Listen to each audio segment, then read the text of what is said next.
नमस्कार साथियों, टीटीआईबी क्लासेस पर आप सभी का स्वागत है। साथियों, हमारा आज का टॉपिक होने वाला है पार्ट्स ऑफ ट्रांसफार्मर इन हिंदी। साथियों, ट्रांसफार्मर जो है एक ऐसी युक्ति है साथियों, जो हमारी ये जो ऐसी करंट होती है, ऐसी वोल्टेज होती है, इसका अप डाउन करती है, मतलब वोल्टेज को कम और ज्यादा करती है। अगर मैं आपको ट्रांसफार्मर की तस्वीर दिखाना चाहूँ तो ट्रांसफार्मर की तस्वीर कुछ इस तरह से होती है। साथियों, ट्रांसफार्मर के अंदर देखिए अलग अलग पार्ट्स है, अलग अलग तरीके के पार्ट्स है। तो कौन सा पार्ट्स किस काम में आता है और कैसे काम करता है, तो एक एक चीज को आज हम समझने वाले हैं। तो साथियों आइए शुरू करते हैं। साथियों देखिए, सबसे पहला जो हमारे पास पार्ट होता है टैंक होता है, उसके बाद वाइंडिंग, फिर लेमिनेटेड कोर, फिर ट्रांसफार्मर ऑयल, फिर रेडिएटर, फिर कंजर्वेटर, फिर ऑयल गेज, फिर एक्सप्लोजन वाल्व, फिर कोल्स रिले, फिर बीदर, फिर सिलिका जेल और लास्ट में तापमापी। तो साथियों ये जो पार्ट्स है, 12 पार्ट्स है, ये सारे ट्रांसफार्मर में पाए जाते हैं। तो एक एक पार्ट्स को समझने वाले हैं और एक एक पार्ट्स को आज हम आंखों से देखने वाले हैं कि कौन सा पार्ट्स कहाँ पाया जाता है। तो आइए साथियों, सबसे पहले है हमारे पास टैंक। तो टैंक को ही देख लेते हैं। साथियों देखिए, सबसे पहले हमारे को यहाँ पर टैंक दिखाई दे रहा है। तो टैंक की अगर मैं आपको बात करूं तो साथियों ये जो आपको सामने ट्रांसफार्मर दिखाई दे रहा है, ट्रांसफार्मर में ये वाला जो पार्ट है साथियों, ये वाला देखिए, ये वाला जो पार्ट है साथियों, ये टैंक कहलाता है। ठीक है, ये टैंक कहलाता है। ये पूरा ट्रांसफार्मर के अंदर ये जो पार्ट है, ये टैंक कहलाता है साथियों। साथियों इस टैंक के अंदर क्या होता है, इस टैंक के दो काम होते हैं साथियों। एक तो वायरिंग को ठंडा रखना और एक वायरिंग साथियों इसके अंदर स्थिर रहती है। ठीक है, ये दो तीन प्रकार के काम होते हैं और कूलिंग करना भी इसका काम है। इसके अंदर ऑयल भरा जाता है तो वो वायरिंग को ठंडा रखता है। तो ये होता है साथियों टैंक। अब अगर टैंक की अच्छी से तस्वीर आप देखना चाहो तो टैंक कुछ इस प्रकार से आपको नजर आता है साथियों। ये देखिए, ये आपको टैंक इस प्रकार से नजर आता है, ये टैंक होता है साथियों। और अगर इसको ऊपर से देखते हैं तो इस प्रकार से ये टैंक है साथियों। इस टैंक के अंदर यहीं पर क्या होता है, वायरिंग भरी हुई होती है। इस टैंक के अंदर यहीं पर साथियों वायरिंग भरी हुई होती है, वायरिंग लगी हुई होती है और इसके अंदर ऑयल भरा हुआ होता है साथियों। ठीक है, तो यहाँ पर साथियों टैंक का काम आपको समझ में आ गया और टैंक क्या होता है ये आपको समझ में आ गया होगा। अब इसके बाद नेक्स्ट चीज है साथियों, नेक्स्ट चीज अगर नेक्स्ट की ओर हम चलते हैं तो वो आता है साथियों वायरिंग। क्या आता है भाई, वायरिंग आता है साथियों। यहाँ पर क्या होता है, ये जो टैंक है हमारे पास, ठीक है, ये टैंक है। इस टैंक के अंदर क्या होता है साथियों, वायरिंग होती है। क्या होती है, वायरिंग होती है। बात समझ में आ गई होगी, वायरिंग होती है मतलब वायरिंग भरी जाती है। वो वायरिंग अगर आप देखना चाहो तो वायरिंग कुछ इस प्रकार से होती है। ये वायरिंग होती है साथियों।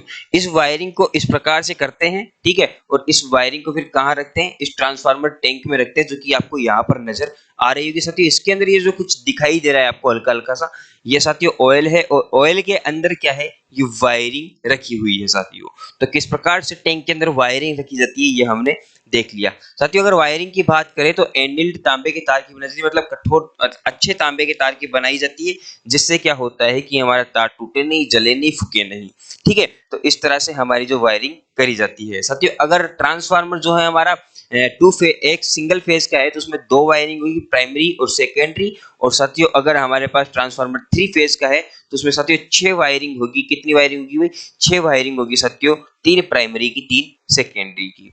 आइए साथियों आगे की ओर चलते हैं। साथियों आगे हमें दिखाया जा रहा है, इसके बाद वाला पार्ट है साथियों लेमिनेटेड कोर। लेमिनेटेड कोर साथियों, वायरिंग हमने की, ठीक है, वायरिंग हमने की थी, लेकिन वायरिंग की कहां पर, हमने वायरिंग कहां की भाई साथियों, इस ट्रांसफार्मर टैंक के अंदर क्या रखा हुआ था, एक वायरिंग रखी हुई थी। अब आइए देखते हैं कि वो वायरिंग किस प्रकार से की रखी कर रखी थी हमने। तो साथियों यहाँ पर ये देखिए, ये जो वायरिंग इस प्रकार से हमने कर रखी थी और यहाँ पर साथियों ये होता है लेमिनेटेड कोर। साथियों ये जो कोर है, ये कोर ना कई प्रकार की होती है साथियों, और इस कोर के आधार पर भी अलग अलग प्रकार के ट्रांसफार्मर बनाए जाते हैं साथियों। ये जो कोर आपको दिखाई दे रही है ये साथियों लेमिनेटेड कोर साथियों, और यहाँ पर ये जो वायरिंग की जा रही है साथियों, ये इसी लेमिनेटेड कोर पर की जा रही है साथियों। लेमिनेटेड कोर का मतलब है कि ढेर सारी इस प्रकार की पट्टियां जो है एक जगह जोड़ दी गई है। आपको नजर आ रहा होगा साफ साफ, एक जगह जोड़ दी गई है, ठीक है, एक जगह कस दी गई है और उससे हमने लेमिनेटेड कोर का निर्माण किया है साथियों। और यहाँ पर साथियों जो वायरिंग है इसी कोर पर की जाती है।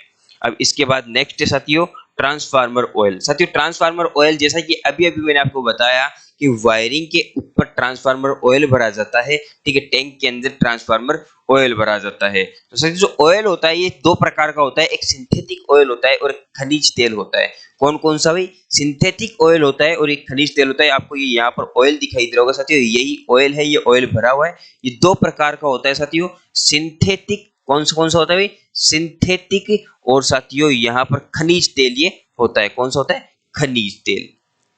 ठीक है, खनिज तेल। तो साथियों इसकी जगह हम और कोई ऑयल क्यों नहीं भर सकते? क्यों हम सिंथेटिक और खनिज तेल का ही प्रयोग करते हैं? हम इसमें सरसों का तेल भी तो भर सकते हैं जो कि बड़े आसानी से मिल जाता है। तो साथियों उसके लिए मैं आपको बता दूं, यहाँ पर जो सिंथेटिक ऑयल है और जो खनिज ऑयल है साथियों, ये अचालक ऑयल होते हैं। क्या होते हैं भाई? अचालक ऑयल होते हैं। साथियों इसके अंदर से कितनी भी करंट क्यों ना फ्लो हो जाए, यहाँ पर इस तेल के अंदर से करंट फ्लो नहीं हो पाएगी। इसके अंदर आप साथियों हजारों एम्पियर दे दीजिए, फिर भी यहाँ से इस तेल के अंदर से करंट फ्लो नहीं हो पाएगी। अगर बात करें पानी की या दूसरे ऑयल की, तो उनमें कुछ चालकता होती है। चालकता के कारण अगर हम यहाँ पर साथियों ट्रांसफार्मर ऑयल के अंदर को पानी भर दे या फिर कोई दूसरा ऑयल भर दे, तो उससे क्या होता है, हमारी वायरिंग शॉर्ट सर्किट हो सकती है। बात आपको समझ में आ गई होगी। अब इसके साथ ही साथियों नेक्स्ट है साथियों इसके साथ रेडिएटर। साथियों रेडिएटर क्या होता है? तो आइए साथियों रेडिएटर देख लेते हैं। रेडिएटर साथियों ट्रांसफार्मर जो हमारा कंटेनर होता है, जो टैंक होता है साथियों, इस टैंक पर आपको दिखाई दे रहा होगा कुछ पत्तियां सी बनी हुई है। देखिए ये पत्तियां जो है, ये जो पत्तियां है साथियों, ये होती है साथियों रेडिएटर। ये क्या होती है? रेडिएटर। साथियों क्या होता है कि ट्रांसफार्मर बहुत ही अधिक काम कर लेने के बाद इसके अंदर जो कोर है, जो वायरिंग है, वो गर्म होने लगती है। क्या होने लगती है भाई? गर्म होने लगती है। अब साथी ये जो गर्म हो रही है, इसी के कारण क्या होता है, इसके अंदर जो ऑयल है, क्या है भाई? जो ऑयल है साथियों, ये भी बहुत ही ज्यादा गर्म हो जाता है। अगर साथियों इसको ठंडा ना किया जाए, तो साथियों इसके अंदर जो वायरिंग है वो गर्म होकर के जल सकती है, ट्रांसफार्मर डैमेज हो सकता है। तो इस ऑयल को ठंडा करने के लिए ही हम रेडिएटर्स का प्रयोग करते हैं। साथियों अगर रेडिएटर्स को और अच्छे तरीके से आप देखते हैं, तो कुछ इस प्रकार से आपको नजर ये आते हैं। साथियों इनके अंदर क्या होता है, इनके अंदर क्या होता है कि यहाँ से ट्रांसफार्मर से जुड़े हुए होते, देखिए जैसा कि ये यहाँ पर बोल्ट कस करके ट्रांसफार्मर के यहाँ पर जुड़े हुए होते साथियों यहाँ से। अब ये देखिए यहाँ पर पाइप आपको नजर आ रहे होंगे, तो इसके अंदर जो साथियों गर्म ऑयल हो रहा है, वो गर्म ऑयल इन पाइपों की सहायता से इन रेडिएटर्स के अंदर जाता है।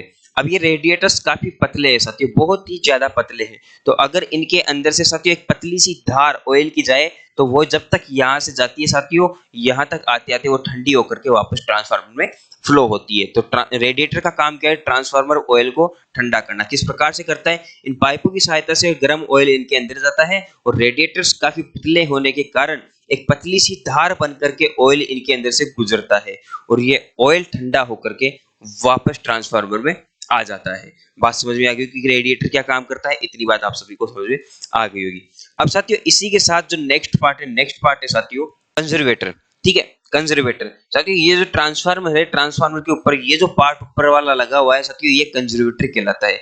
क्या कहलाता है भाई? कंजर्वेटर कहलाता है। ये देखिए साथियों ये वाला जो पार्ट है, ये कंजर्वेटर कहलाता है। तो आइए अब कंजर्वेटर को और भी अच्छी तरीके से हम देखते हैं साथियों। साथियों ये जो आपको सामने दिखाई दे रहा है, ये है साथियों कंजर्वेटर। ये देखिए ये वाला, ये जो लगा हुआ है, यही कंजर्वेटर है। साथियों इस कंजर्वेटर के अंदर क्या होता है? ऑयल भरा होता है। ऑयल भरा होता है, ये आधे स्तर तक ही भरा होता है। सबसे पहले तो इसकी मेन चीज यही याद रखिए कि ये आधे स्तर तक इसके अंदर ऑयल भरा हुआ होता है। आधा क्यों नहीं भरा होता भाई, ये भी जान लीजिए। साथियों क्या होता है कि गर्म होकर के सिंथेटिक ऑयल या खनिज तेल क्या होता है साथियों, अगर इतना है ना, तो वो इतना हो जाता है, मतलब फैलने लगता है, फैलने लगता है। अगर साथियों इसके अंदर जगह नहीं होगी, मान लीजिए इसको हमने पूरा ऑयल से भर दिया, इसको हमने पूरा ऑयल से भर दिया, अब इसके अंदर कुछ भी जगह नहीं है, इसके अंदर कुछ भी जगह नहीं है। अब साथियों कुछ भी जगह नहीं होने के कारण जो तेल फैल रहा है वो कहाँ जाएगा? तो जब साथियों तेल फैलता है, तो उसको जगह देने का काम किसका है साथियों? कंजर्वेटर का है। ठीक है, कंजर्वेटर में ये जो रिक्त जगह, खाली जो जगह है, इसमें तेल फेरने पर इसमें भी तेल भर जाता है। बात समझ में आ गई होगी साथियों। कंजर्वेटर क्या होता है? ये ट्रांसफार्मर टैंक के ऊपर लगा होता है, और साथियों ट्रांसफार्मर टैंक से ही जुड़ा हुआ होता है। इसके बाद है साथियों नेक्स्ट है ऑयल गेज। ऑयल गेज का मतलब है साथियों ऑयल को मापने वाला, कि ऑयल कितना है साथियों। साथियों कंजर्वेटर के अंदर आधे स्तर तक ऑयल भरा हुआ होता है। साथियों कभी कभी कंडीशन ये होती है कि ट्रांसफार्मर ऑयल काफी ज्यादा गर्म हो जाता है, और गर्म होकर के क्या होता है साथियों, कंजर्वेटर ऑयल से भरने लगता है, पूरा भरने लगता है। तो साथियों ये हमारे लिए देखना बहुत ही जरूरी है कि कंजर्वेटर के अंदर कितना ऑयल भर रहा है और कितना ऑयल कम हो रहा है। क्योंकि मान लीजिए कि ऑयल ज्यादा फैल गया, तो ट्रांसफार्मर हमारा फट सकता है, क्योंकि जब कंजर्वेटर में भी जगह नहीं रहेगी साथियों तो ट्रांसफार्मर फट सकता है। तो इसी गेज को देखने के लिए कि ट्रांसफार्मर जो कंजर्वेटर है इसके अंदर ऑयल कितने स्तर तक बढ़ चुका है, इसी को देखने के लिए साथियों हम क्या करते हैं, इसी को देखने के लिए हम यहाँ पर साथियों ऑयल गेज का प्रयोग करते हैं। बात समझ में आ गई, ऑयल गेज का प्रयोग करते हैं। अब ये किस प्रकार से बताता है, आइए ये देखते हैं। साथियों क्या होता है कि यहाँ पर ये कांच होता है और इस कांच में से साफ साफ दिख सकता है। अब यहाँ पर साथियों हमने यहाँ पर आधे स्तर तक इसके अंदर ऑयल भर रखा है। अब साथियों क्या होता है कि जैसे जैसे ये गर्म होगा वैसे वैसे इस कांच की सहायता से हमें ऑयल दिख जाएगा कि इसके अंदर ऑयल कितना है। बात समझ में आ गई होगी साथियों आप सभी को कि ऑयल गेज किस प्रकार से काम करता है। आजकल कुछ इस प्रकार के ऑयल गेज काम कर रहे हैं साथियों। ये जो है सुई की सहायता से बताता है कि इसके अंदर कितना ऑयल भरा हुआ है। तो इसी के साथ साथियों नेक्स्ट है हमारा जो नेक्स्ट पार्ट है ट्रांसफार्मर का, नेक्स्ट पार्ट अगर बात करें साथियों तो नेक्स्ट पार्ट है साथियों यहाँ पर हमारे पास एक्सप्लोजन वॉल्व। साथियों ये जो आपको बला दिखाई दे रही है साथियों ये एक्सप्लोजन वॉल्व होती है। कौन सी बला भाई साथियों, एक सेकंड। ये जो आपको दिखाई दे रहा है ये साथियों एक्सप्लोजन वॉल्व। और एक्सप्लोजन वॉल्व देखिए यहाँ पर आपको इस प्रकार से देखने को मिलता है जो कि कंजर्वेटर टैंक के ऊपर मिलता है। साथियों एक्सप्लोजन वॉल्व का क्या काम है, अभी अभी मैंने आपको बताया कि कभी कभी ट्रांसफार्मर के अंदर जो हमारा कंजर्वेटर है ये पूरा भर जाता है तो उससे कौन सहायता करता है, एक्सप्लोजन वॉल्व करता है। साथियों यहाँ पर ये देखिए यहाँ पर एक सील होती है साथियों, ये सील टूट जाती है और ऑयल इसकी सहायता से बाहर आ जाता है जिससे कि हमारा ट्रांसफार्मर फूटता नहीं। तो ये है साथियों एक्सप्लोजन वॉल्व। बात समझ में आ गई होगी आप सभी को। तो साथियों इसी के साथ जो नेक्स्ट है, इसी के साथ साथियों नेक्स्ट है साथियों बुकोल्स रिले। साथियों बुकोल्स रिले एक सुरक्षा युक्ति है ट्रांसफार्मर के अंदर। साथियों बुकोल्स रिले का काम है ट्रांसफार्मर में कोई भी फॉल्ट वगैरह हो गया, आंतरिक कोई भी फॉल्ट हो गया, मान लीजिए कि वायरिंग शॉर्ट होगी तो शॉर्ट हो गई किसकी सहायता से पता चलेगा साथियों, बुकोल्स रिले की सहायता से पता चलेगा। साथियों बुकोल्स रिले क्या होती है, जैसे ही कोई भी दुर्घटना इसके अंदर होती है, कोई भी दुविधा इसके अंदर ट्रांसफार्मर में उत्पन्न होती है तो बुकोल्स रिले हॉर्न देना शुरू कर देती है, भाई आइए साहब बंद कीजिए ट्रांसफार्मर को, समस्या हो चुकी है।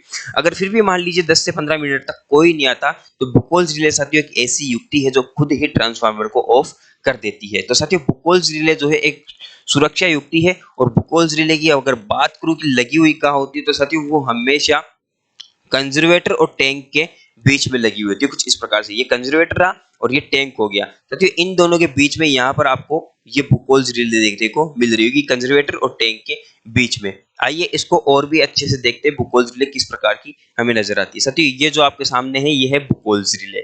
बात समझ में आ गई होगी। अब साथियों इसी के साथ नेक्स्ट है साथियों नेक्स्ट पार्ट है बीदर। साथियों बीदर क्या होता है, ये कंजर्वेटर के ऊपर लगा हुआ होता है, ठीक है। और जैसा कि अभी अभी मैंने आपको बताया था थोड़ी देर पहले कि जो ट्रांसफार्मर ऑयल होता है साथियों ये एक अचालक ऑयल होता है, ठीक है, ये एक अचालक ऑयल होता है। साथियों ये जो अचालक ऑयल होता है ये चालक नहीं बनना चाहिए। अगर इसके अंदर साथियों नमी पहुंच गई तो ये तो अचालक बन सकता है। तो साथियों यहाँ पर क्या होता है कि ये बीदर लगा होता है, ये एक श्वसन है। साथियों इसके अंदर क्या भरा जाता है, इसके अंदर सिलिका जेल भरा जाता है। और जो सिलिका जेल होता है साथियों, सिलिका जेल का काम क्या होता है, सिलिका जेल का काम होता है नमी को सोखना। साथियों सिलिका जेल क्या होता है, नमी को तो यहीं पर सोख लेता है और बीदर की सहायता से शुद्ध हवा यहाँ पर इसके अंदर टैंक के अंदर पहुंचती है जिससे कि क्या होता है साथियों ट्रांसफार्मर को सांस मिल पाता है। इतना तो आपने भी देखा होगा कि कभी कभी क्या होता है कि दीवारें फट जाती है, क्यों फट जाती है, क्योंकि उनको सांस नहीं मिल पाता, ठीक है। तो यहाँ पर साथियों ट्रांसफार्मर भी फटने के चांस है अगर उसको सांस नहीं मिला तो साथियों ट्रांसफार्मर को सांस देने के लिए ये बीदर का प्रयोग करते हैं, या कहे कि ये ट्रांसफार्मर का नाक होता है साथियों, बीदर ट्रांसफार्मर का नाक होता है, ठीक है। और इसके अंदर इस सिलिका जेल इसलिए भरी जाती है जिससे कि यहाँ पर बीदर के अंदर नमी ना पहुंच पाए। आइए नेक्स्ट जब सिलिका जेल की बात आएगी तो और अच्छे से इसको समझ लेंगे हम। आइए साथियों देखते हैं नेक्स्ट है साथियों सिलिका जेल। साथियों सिलिका जेल क्या होता है साथियों, ये आपको जो बीदर दिखाई दे रहा है साथियों इसके अंदर सिलिका जेल भरी जाती है, इसके अंदर सिलिका जेल भरी जाती है। साथियों सिलिका जेल जब ठीक रहती है, जब अच्छी रहती है, अच्छी क्वालिटी की रहती है, तब उसके अंदर साथियों नीले कलर की वो हमें देखने को मिलती है। साथियों किस कलर की देखने को मिलती है, भाई नीले कलर की हमें देखने को मिलती है। लेकिन साथियों क्या होता है कि सिलिका जेल खराब भी हो जाती है, जब सिलिका जेल खराब हो जाती है साथियों वो गुलाबी कलर की हो जाती है। अब ये खराब क्यों होती है साथियों, मैंने अभी अभी आपको बताया बीदर का काम है साथियों नमी को सोखना, ठीक है। नमी को कौन सोखता है, बीदर थोड़ी सोखता है, नमी को सोखता है साथियों सिलिका जेल। तो जब सिलिका जेल नमी को सोख लेती है और पूरी तरह खराब हो जाती है सोख करके, फिर वो नमी को नहीं सोख पाती, तब उसकी कंडीशन होती है साथियों गुलाबी कलर की, तब उसकी कंडीशन गुलाबी कलर की होती है। तो साथियों ये होता है आपका सिलिका जेल। अब इसके बाद में लास्ट एंड फाइनल जो हमारा पार्ट होता है साथियों वेरी इंपॉर्टेंट, आइए उसको भी देखते हैं। साथियों इसके बाद हमारे पास यहाँ पर देखिए लास्ट वाला पार्ट है साथियों तापमापी। साथियों ये जो आपको बला दिखाई दे रही है साथियों, एक सेकंड, ये जो आपको पार्ट दिखाई दे रहा है साथियों ये है साथियों तापमापी। साथियों ट्रांसफार्मर का ऑयल कितना गर्म हुआ, कितना गर्म नहीं हुआ, ये सारा हमें इस तापमापी की सहायता से पता चल जाता है कि ट्रांसफार्मर कितना गर्म है कितना ठंडा है, ट्रांसफार्मर ऑयल कितना गर्म है कितना ठंडा है, ये सभी हमें तापमापी ही बताता है। तो साथियों ये थी आज की क्लास। उम्मीद है आपको वीडियो अच्छी लगी होगी। साथियों अगर वीडियो अच्छी लगी है तो वीडियो को लाइक कर दीजिए, चैनल को सब्सक्राइब कर दीजिए और बेल आइकन को ऑन कर दीजिए। धन्यवाद साथियों, हमारे साथ लास्ट तक बने रहने के लिए आप सभी का बहुत बहुत धन्यवाद।